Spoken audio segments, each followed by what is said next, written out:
Mahesh Kumar Agarwal CM விஜயோட ஆட்சி காலத்துல இன்னொரு 2 வருஷத்துக்கு இருக்கக்கூடிய லா அண்ட் ஆர்டர் டிஜிபிங்க. இந்த என்டையர் போலீஸ் ஃபோர்ஸுக்கு ஒரு மிகப்பெரிய ஒரு தலைவன் ஹெட். ஆனா இதுக்கு முன்னாடி இந்த ஆட்சி காலத்துல எப்படி இருந்தாங்க தெரியுமா? அதாவது 2023 2024 நாள்ல அதுல எல்லாம் பாத்தீங்கன்னா இந்த மகேஷ் குமார் அகர்வால் பாத்தீங்கன்னா காத்திருப்போர் பட்டியல இருந்தாரு. முக்கியமான மகேஷ் குமார் அகர்வால் இந்த ஒரு பெரிய ஒரு ஐபிஎஸ் ஆஃபீஸரை பத்தி ஒரு முக்கியமான ஒரு 3 ஃபேக்ட்ஸ் தான் இந்த வீடியோல நம்ம பார்க்க போறோம். இந்த வீடியோ முழுசா பாருங்க. வீடியோக்குள்ள போறதுக்கு முன்னாடி நம்ம சேனலை சப்ஸ்கிரைப் பண்ணுங்க, பெல் ஐக்கனை கிளிக் பண்ண மறந்துடாதீங்க, இந்த வீடியோ லைக் பண்ணுங்க. முக்கியமான விஷயம் என்னன்னா வந்து மகேஷ் குமார் அகர்வால் பார்த்தீங்கன்னா 1992க்கு வந்து சர்வீஸ்க்கு வந்துட்டாருங்க.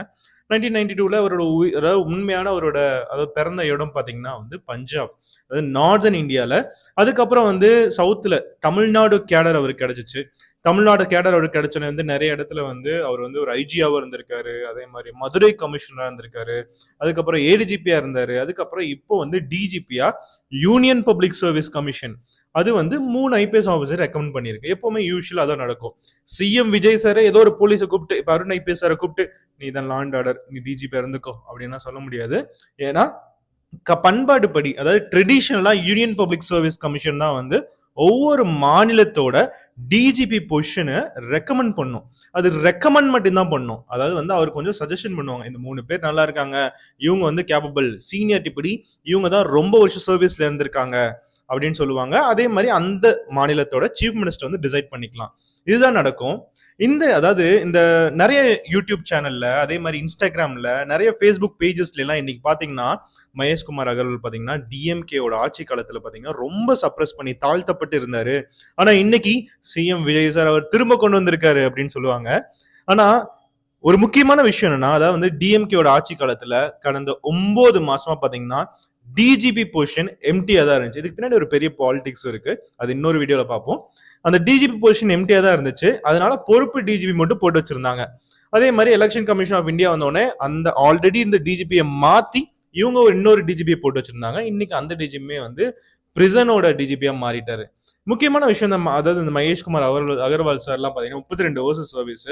அதே மாதிரி இன்னும் 2 வருஷத்துக்கு அவர் டிஜிபியா தான் இருக்க முடியும், அதாவது சுப்ரீம் கோர்ட்டோட கைட்லைன் படி. முக்கியமான ஒரு விஷயம் என்ன தெரியுமாங்க, அந்த சென்ட்ரல் கவர்மெண்ட், ஸ்டேட் கவர்மெண்ட் இந்த 2 பேர் புடியில இருந்தும் அங்கிட்டு இங்கிட்டுமா அந்த ஐபிஎஸ் ஆஃபீஸர் போயிட்டு வந்திருக்காரு. அதுதான் இந்த வீடியோல கம்ப்ளீட்டா நம்ம தெளிவா பார்க்க போறோம். இன்னொரு விஷயம் என்ன தெரியுமா, நான் ஆல்ரெடி சொன்ன மாதிரி காத்திருப்போர் பட்டியல் இவர் இருந்தார் இல்லையா, அந்த காத்திருப்போர் பட்டியல்ல ஏன் இருந்தாரு, செங்கல்பட்டுக்கும் கள்ளக்குறிச்சிக்கும் இது 2க்கும் மகேஷ் குமார் அகர்வாலுக்கும் என்ன சம்பந்தம்ன்றதா இந்த வீடியோல நம்ம கம்ப்ளீட்டா பார்க்க போறோம்.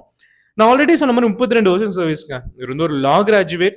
அதே மாதிரி இதுக்கு முன்னாடி இருந்த டிஜிபி பாத்தீங்கன்னா சந்தீப் ராய் ரத்தோர் அப்படின்றவர். ஸோ இன்னைக்கு வந்து அவர் பிரசனோட டிஜிபியா இருக்காரு. முக்கியமான விஷயம்னா வந்து இந்தியாவோட லென்த்தியஸ்ட் பார்டருங்க, அதாவது வந்து ரொம்ப லாங்கஸ்ட் பார்டர்னு சொல்லலாம். அது பாத்தீங்கன்னா இந்தியா பங்களாதேஷ் பார்டர் 4037 கிலோமீட்டர். அந்த 4037 கிலோமீட்டரோட ஹெட்டா இவர் இருந்திருக்காரு. அதாவது சென்ட்ரல் கவர்மெண்ட்டுக்கு ஒரு செல்ல பிள்ளைன்னு வச்சுக்கலாம். அதாவது கள்ளக்குறிச்சியில வந்து இல்லீகல் லிக்வர் வித்து, அதாவது வந்து என்ன நடந்துச்சுன்னா கள்ளக்குறிச்சியில அதாவது சாராயம் குடிச்சு நியர்லி 200க்கும் மேற்பட்டவங்க வந்து அவங்க உடல்நிலை பாதிக்கப்பட்டுச்சு. 68 பேர் வந்து இறந்துட்டாங்க.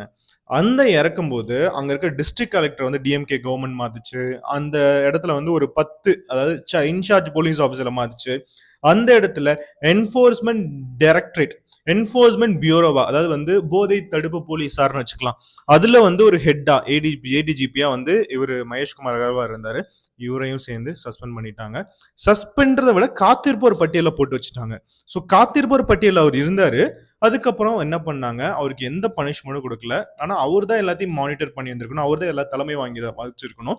ஆனா டிஎம்கே கவர்மெண்ட் வந்து காத்திருப்போர் பட்டியல போட்டாங்க. அதுக்கப்புறம் என்ன பொசிஷன் சென்ட்ரல் கவர்மெண்ட் கொடுத்தாங்க தெரியுமாங்க, அதுக்கப்புறம் கொடுத்த பொசிஷன் வந்து இந்தியாவோட மோஸ்ட் லென்தியஸ்ட் பார்டர் அதாவது பிஎஸ்எஃப்னு சொல்லுவாங்க, border security force, India Bangladesh border protect பண்ண அவங்களோட ஒரு ஹெட்டா மாத்திட்டாங்க. ஸோ அதுக்கப்புறம் என்ன நடந்துச்சு நம்ம தெளிவா பார்ப்போம். முக்கியமான விஷயம், இவரோட ஆரம்ப காலகட்டத்தில இருந்தே பாத்தீங்கன்னா வந்து 1994 ஜாயின் பண்ணாரு. அதே மாதிரி நிறைய தமிழ்நாட்டில் நிறைய இடத்துல தமிழ்நாடு கேடர் இருக்கனால நிறைய இடத்துல தமிழ்நாட்டில் போயிட்டு வந்துட்டே இருந்திருக்காரு. 2010 அவரு போலீஸ் சர்வீஸ் மெடல் வாங்கியிருக்காரு. வந்து அவரோட ஓன் ரிஜிஸ்டர்லையும் பதிவு பண்ணுவாங்க.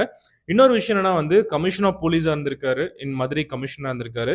அதே மாதிரி அதுக்கு மேல இதுதாங்க இதோட ஸ்பெஷாலிட்டி, இந்த வீடியோட ஸ்பெஷாலிட்டியுமே இதுதான். என்ன தெரியுமா? இவரு ஒரு போலீஸ் ஆஃபீசரையும் மீறி சிபிஐயோட டைரக்டர். அதே மாரி பார்டர் செக்யூரிட்டி ஃபோர்ஸோட ஒரு டைரக்டர். அப்படி இருந்திருக்காரு. எப்பவுமே வந்து எல்லா போலீஸ் போலீஸ் ஆஃபீசர்ஸ்க்கும் இந்த மாரி பொசிஷன தரமாட்டாங்க. அதாவது ஐபிஎஸ்லயே பார்த்தீங்கன்னா, 5% ஆஃப் த போலீஸ் ஆஃபீசர்ஸ் தான் இந்த மாரி மிகப்பெரிய பொசிஷன், ஒரு புரமோஷன் லெவல் பொசிஷன்லாம் தருவாங்க. சிபிஐயோட ஜாயிண்ட் டைரக்டரா இருந்திருக்காரு. அதே சண்டிகர்ல. அதுக்கப்புறம் திரும்பவும் கிரேட்டர் சென்னை கமிஷன் ஆஃப் போலீஸா இருந்திருக்கு 2020ல கோவிட் டைம்ல எல்லாம் வந்து இதனால் நிறைய நல்ல முயற்சிகளை எடுத்திருந்திருக்காரு. அதே மாதிரி அதுக்கப்புறம் நான் வந்து போதை தடுப்பு பிரிவராக வந்து டிஎம்கே ஆட்சிக்கு வந்தோடனே வந்து மாத்திருந்திருக்காங்க 2023ல. அதுல பாத்தீங்கன்னா செங்கல்பட்டுல இந்த மறக்கணும் இந்த டியூரேஷன்ல பாத்தீங்கன்னா இருந்தாரு. அதுல போதைப் பொருள் தடுப்பு பிரிவு இதுல பாத்தீங்கன்னா வந்து அதாவது ஏதாவது ஒரு போலீஸ் ஆஃபீஸர் நல்லா ஃபங்க்ஷன் ஆகல அப்படின்ட்டு தான் என்ன பண்ணுவாங்க, லாண்டட் இல்லாம வேற வேற நல்ல பொசிஷன்ல வச்சிருந்திருப்பாங்க. நீங்க நல்லா நினைச்சு பாருங்க, இன்னைக்கு டிவிகே கவர்மெண்ட்ல இருக்க போலீஸ் ஆஃபீஸர் ஏன் இவங்க டிவிகே சூஸ் பண்ணிருக்காங்கன்னு, இவர் வந்து ஹானஸ்டான மனுஷன், ஸ்ட்ரிக்டா இருப்பாரு. அதாவது இவங்க தான் பணம் இருக்கு, பணம் இல்ல, ஏழை பணக்கார எதையுமே பார்க்காம கரெக்டான ஒரு டிசிஷன் முடிவெடுத்து, அதாவது குற்றம் பண்ணா தூக்கி உள்ள போட்டுருவாரு. அப்படின்றனாலதான் இன்னைக்கு சூஸ் பண்ணிருக்காங்க. ஆனா ஏற்கனவே இந்த முன்னாடி இந்த ஆட்சி காலத்துல இவரு போதைப் பொருள் தடுப்பு பிரிவுல இருந்திருக்காரு. இப்படிதான் பண்ணுவாங்க. இல்லாட்டி விஜிலன்ஸ்ல போட்டு வச்சிருவாங்க, இல்லாட்டி வந்து பிரிசன்ல போட்டு வச்சிருவாங்க.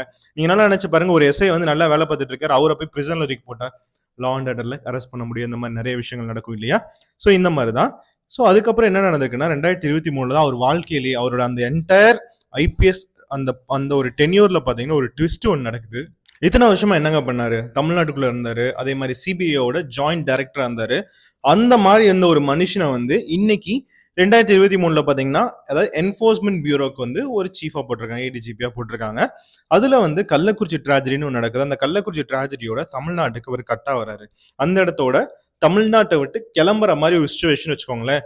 என்னன்னா காத்திருப்போர் பட்டியல வந்து நம்ம தமிழ்நாடு கவர்மெண்ட் போட்டாங்க. ஏன்னா இதுல வந்து இவர் தான் பொறுப்பு, இவர் தான் அதை தடுத்து இருந்திருக்கணும். இந்த மாதிரி விஷயம் இல்லீகல் ரிக்வயர் இருந்துச்சுன்னா முன்னாடியே இவங்க தான் வந்து தகவல் சேகரிச்சு அதை வந்து கண்டிப்பா அவங்க முற்றிலும் அழிச்சிருக்கணும் அப்படின்னு சொன்னாங்க.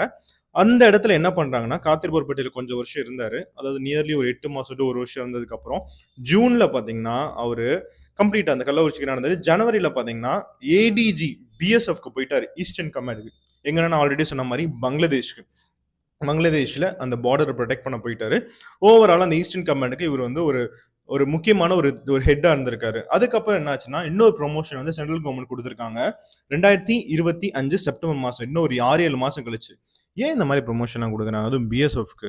நீங்க நினைச்சு பாருங்க, இந்த பார்டர் ப்ரொடெக்ட் பண்ற ஆர்மியே பாத்தீங்கன்னா பிஎஸ்எஃப், ஐடிபிபி, எஸ்எஸ்பின்னு நிறைய ஃபோர்ஸஸ் தான்.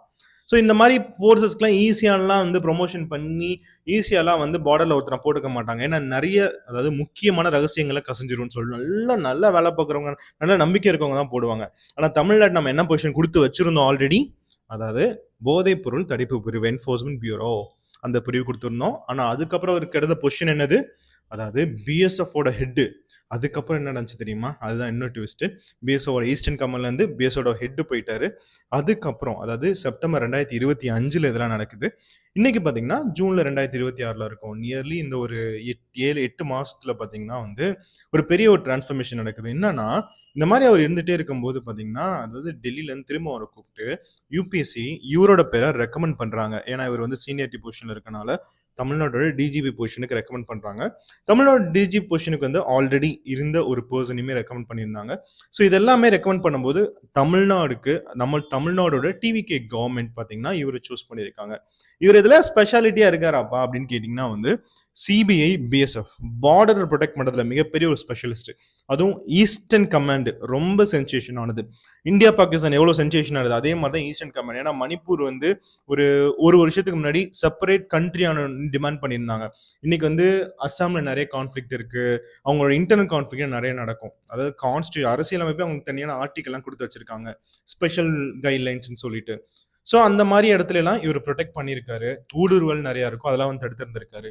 ஸோ இந்த மாதிரி ஒரு ஸ்பெஷலிஸ்ட் தான், இன்வெஸ்டிகேஷன் ஸ்பெஷலிஸ்ட், பார்டர் ஸ்பெஷலிஸ்டும்.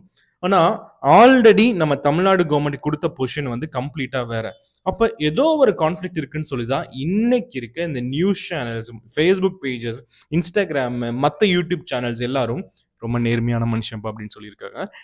ஆனா இவருக்கு ஏதாவது என்கவுண்டர் பண்ணியிருக்கணும்ல அப்படின்னு நம்ம சினிமேட்டிக் வேலை திங்க் பண்ணா, அதாவது படங்கள்லாம் எப்படி இருக்கும் அப்படின்னு சொல்லி திங்க் பண்ணா, அந்த மாதிரிலாம் எதுவும் கிடையாது. இவரு அந்த ரெக்கார்ட்ல பாத்தீங்கன்னா என்கவுண்டர்ஸ் எதுவும் பண்ணல. முன்னாடி இந்த கமிஷனர்ஸ்லாம் ஒரு 4, 5 என்கவுண்டர்லாம் பண்ணியிருந்திருப்பாங்க. ஆனா இவர் பேர்ல அந்த மாதிரி எதுவும் கிடையாது. ஸோ எந்த ஒரு பிளாக் மார்க் இல்ல எக்ஸப்ட் 2023 முன்னாடி இருந்த ப்ரீவியஸ் கவர்மெண்ட் பொறுத்து. ஆனா சஸ்பெண்டும் பண்ணல. ஒரு விஷயம், ஒரு கெட்டது ஒன்று நடக்குது, 2023 ஒன்று நடக்குது, அதை வச்சு சஸ்பெண்ட் பண்ணியிருந்திருக்கணும் இல்லையா? சஸ்பெண்ட்லாம் பண்ணாம அவரை ப்ரொமோஷன் தான் பண்ணாங்க. அப்ப சென்ட்ரல் கவர்மெண்ட்டோட செல்ல பிள்ளைன்னு வச்சுக்கலாம், யூபிஎஸ்சியோட செல்ல பிள்ளைன்னு வச்சுக்கலாம். ஏன் இதெல்லாம் பண்றாங்க? ஏன்னா உண்மையாலுமே நேர்மையா, அதாவது முன்னாடி இருந்த ஆட்சியை கேள்வி கேட்கிற ஒரு ஆளா தான் இருப்பாங்க. ஸோ அந்த மாதிரி ஒரு ஆளா தான் அவர் இருந்திருக்காரு. ஸோ இதுதான் வந்து இந்த என்டையர் கமிஷனோட கம்ப்ளீட் ரெக்கார்ட்ஸ். ஸோ இது மாதிரி நான் உங்களோட முக்கியமான முக்கியமான டேட்டாஸ்ல எடுத்து உங்கள்கிட்ட நான் சேர்த்திருக்கேன் அப்படின்னு நினைக்கிறேன். வேற என்ன டாபிக் உங்களுக்கு வேணும் அப்படின்றத கமெண்ட்ல தெரிவிங்க. கண்டிப்பா அதில் வீடியோ மேக் பண்றேன். வேற ஒரு வீடியோவில் உங்களை சந்திக்கலாம். மிக்க நன்றி. நம்ம சேனலை சப்ஸ்கிரைப் பண்ண மறந்துடாதீங்க. பெல் ஐக்கன் கிளிக் பண்ணுங்க. நீங்க இந்த கமிஷனை பத்தி என்ன நினைக்கிறீங்க அப்படின்றதையும் கமெண்ட்ல தெரிவிங்க. மிக்க நன்றி.